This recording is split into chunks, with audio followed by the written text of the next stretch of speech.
আসসালামু আলাইকুম। কথায় আছে মাছে ভাতে বাঙালি। দেখতে পাচ্ছেন রাসেল সরকারকে, বিখ্যাত মাছুয়া। গ্রামের অলিতে গলিতে যে ছোট ছোট খালগুলো রয়েছে সেই খালগুলো থেকে মাছ ধরাই যার একমাত্র লক্ষ্য।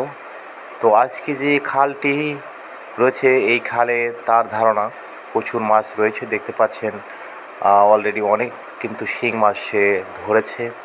ধরে ধরে এখানে কিন্তু জিয়ে রাখছে এবং অনেক শোল রয়েছে, কই মাছ রয়েছে, টাকি রয়েছে, মাছে ভরপুর।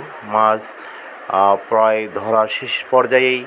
তারপরও যে খালে পানি রয়েছে সেই পানিগুলো কিন্তু আস্তে আস্তে শেষেই তার ধারণা এখানে বড় বড় শোল রয়েছে, টাকি রয়েছে এবং কই মাছ রয়েছে, এবং যেগুলি শুকিয়ে গেছে সে পাশ দিয়ে কিন্তু মাছ আহরণ করা শেষ। দেখতে পাচ্ছেন রঞ্জু খান সাহেব কিন্তু এই পুকুরটা তার নিজের, এবং তার বাড়ির পিছনের খাল। এই খালেই কিন্তু রাসেল সরকারকে ইনভাইট করেছে মাছ ধরে দেওয়ার জন্য। বিখ্যাত মাছুয়া, এমন কোনো জায়গায় নেই যে তার মাছ ধরার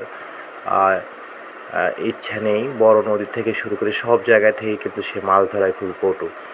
রাসেল এবং ইমরান সরকার দুই ভাই সচরাচর যেখানেই ছোটো ছোটো খাল থাকে এই সময় কিন্তু মাছগুলো আর এক মাস পরে ডিম ছেড়ে বর্ষাকালে কিন্তু প্রজনন হতো, কিন্তু সেটাকে ধ্বংস করার মাস্টার মাইন্ড হচ্ছে রাসেল সরকার এবং ইমরান সরকার। তারা ছোট্ট ছোট্ট মেশিন দিয়েই কিন্তু এই ছোটো ছোটো খালগুলো ছেঁচেই কিন্তু তারা আমাদের মাছের পোনাকে আসলে ধ্বংস করছে। আমাদের পুরাতন যে ঐতিহ্যের মাছগুলো রয়েছে সেগুলো কিন্তু ধ্বংস করছে। তো এখানে আসলে অনেক শোল পেয়েছে। শোলগুলো আসলে বড় ড্রামের মধ্যে জিয়ে রেখেছে, এই জন্য কিন্তু দেখাতে পারছি না যে আরেকটি শোল ধরার চেষ্টা করছে। দেখতে পাচ্ছেন, এই দেখেন বিশাল শোল মাছ তো খুবই চতুর। এইভাবে এই যে আরেকটা শোল মাছ ধরলো, দেখতে পাচ্ছেন, এই যে আরেকটা শোল মাছ ধরলো, দেখতে পাচ্ছেন। এইবার দিয়ে ধরে ধরে কিন্তু জিয়েছে এখানে, এবং বাড়ির উপরেও কিন্তু একটি যেটি আমি আগে দেখেছি একটি বড় ড্রাম রেখেছে। ওই ড্রামের মধ্যে কিন্তু এই পাতিলে ভরে ভরে কিন্তু রাখছে। পরবর্তীতে ধোলাই করে কিন্তু তারা বন্টন করে নেবে। 3 ভাগের ভাগ করে মালিক নেবে 2 ভাগ এবং 1 ভাগ কিন্তু তারা পাবে। দেখে আর একটি শোল মাছ ধরলো।